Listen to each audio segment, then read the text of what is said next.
Molt bona tarda a tothom. Són 2:15 del vespre i esteu escoltant Ràdio Metropol. Com si d'un acord entre la lluna, el fred i el rellotge es tractés, de cop i volta el temps ha donat un gir com l'agulla que apunta a les 12 i de cop canvia a les 6. El pla traçat per robar una hora de llum al dia sembla que ha sorgit a efecte, sense que el sol al principi se n'assabentés. Ara bé, quan la primera jornada de sobte a les 6 ja enfosquia, el sol tot empipat va adonar-se que un any més havia caigut en el trist parany que els seus companys li havien preparat. Aquest cop, però, a punta de caramel perquè les castanyes, els moniatos i els panellets poguessin sortir de les seves bosses abans d'hora amb la cautela i la nocturnitat que es mereixen en un dia com el de Tots Sants. I el sol, tot sorprès i captivat per l'enginy i la traça dels Tres Magnífics, no li queda més remei que treure's el barret davant d'una estratègia tan acurada i ben pensada que al cap i a la fi, tard o d'hora sabia que com cada any passarien el dia menys pensat.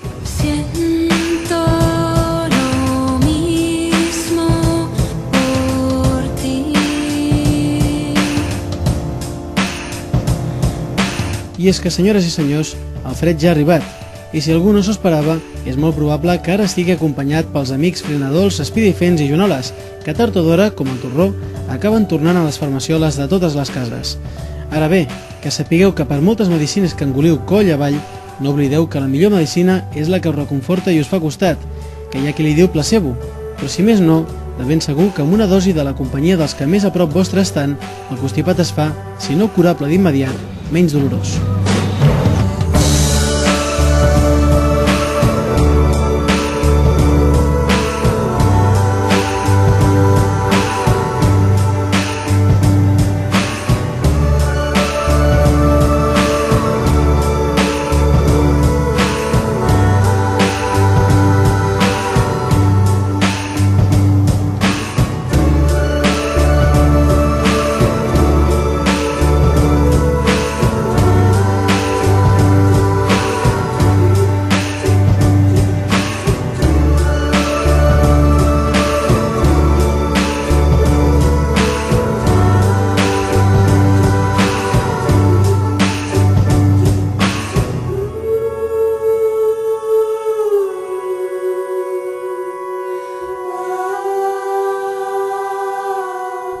Avui és dimecres 8 de novembre del 2006.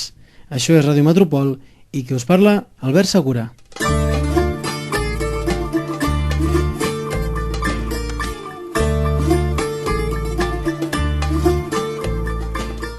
Vet aquí un dia un país on els seus habitants havien d'adreçar-se als col·legis electorals per anar a escollir qui els havia de governar durant els propers 4 anys. Això, que pot semblar el començament d'un conte de fades, en realitat s'ha convertit per Artur Mas en el seu pitjor malson. I és que el candidat de Convergència i Unió ha vist com per segona legislatura seguida el poble de Catalunya l'escull per nombre de vots com el futur president de la Generalitat, però una aliança de partits li treu de les mans. Això és el que va passar dimecres passat, avui fa just una setmana. Finalment, el tripartit que tants entrebancs va trobar en la darrera edició presidit per Pasqual Maragall i escàndols com el 3%, el viatge de Carod Rovira a Perpinyà, la corona d'espines o l'expulsió d'Esquerra del govern, aquell tripartit ara es reedita amb un nou cap visible, el de José Montilla, aquell que un dia un ministre a Madrid va dir que mai arribaria a ser president perquè el poble català no estava preparat perquè el governés un xarnego en paraules textuals. Doncs en fi, amb tot això, Esquerra Republicana, Iniciativa i el Partit Socialista han arribat a un acord per reeditar el govern anterior, ara però sota el nom d'Entesa Nacional de Progrés.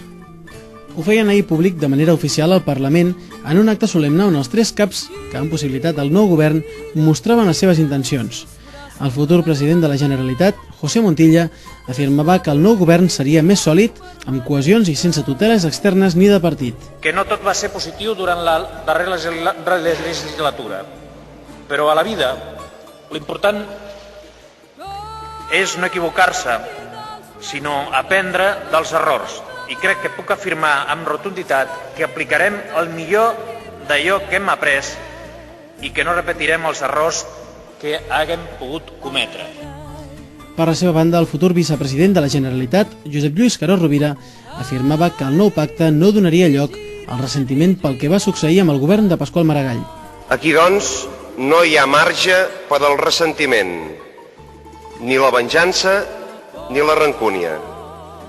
Aquí hi ha només espai per la construcció positiva i serena d'un país basat en la llibertat i en el benestar.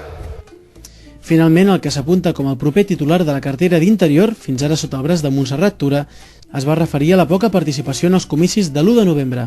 D'una o altra manera és l'expressió d'allunyament d'una bona part de la ciutadania de la política i dels partits, ha de ser una de les nostres preocupacions fonamentals. Per això adquirim solemnement una primera responsabilitat: implicar la ciutadania en els afers públics, comprometre la ciutadania amb el govern. L'altra cara de la moneda la trobem a Convergència, en Artur Mas, que es mira els braus des de darrere de la barrera, indignat perquè, segons afirma, el poble de Catalunya ha dit que Montilla no està preparat per governar el país. Artur Mas feia més aquesta reflexió aquest dilluns al programa de TV3 La nit al dia. Si la posició del PSOE i del govern espanyol i de la Moncloa és clarament favorable en aquest tripartit, que li troben totes les gràcies i totes les meravelles per entendre'ns, doncs és evident que el Partit Socialista ha fet una opció d'entendre's a tots els nivells de Catalunya i Espanya amb Esquerra Republicana i amb Iniciativa per Catalunya, i per tant ja s'espavilaran. Esquerra Republicana ja els hi traurà les castanyes del foc sempre que s'hagi de fer, no?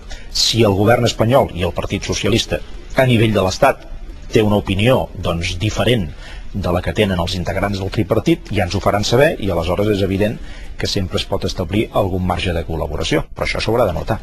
Amb aquesta fotografia, el que el poble ens toca demanar, independentment de qui haguem votat, és que els que d'una manera o altra han arribat on estan ara, sigui al govern o a l'oposició, es comportin amb el tarannà que ha caracteritzat sempre el poble català, amb el mèrit de ser reconeguts com una societat oberta a la paraula i que mantinguin el renom de Catalunya en el lloc destacat on sempre ha estat per mèrits propis, tant al context estatal com a la seva projecció a Europa i al món.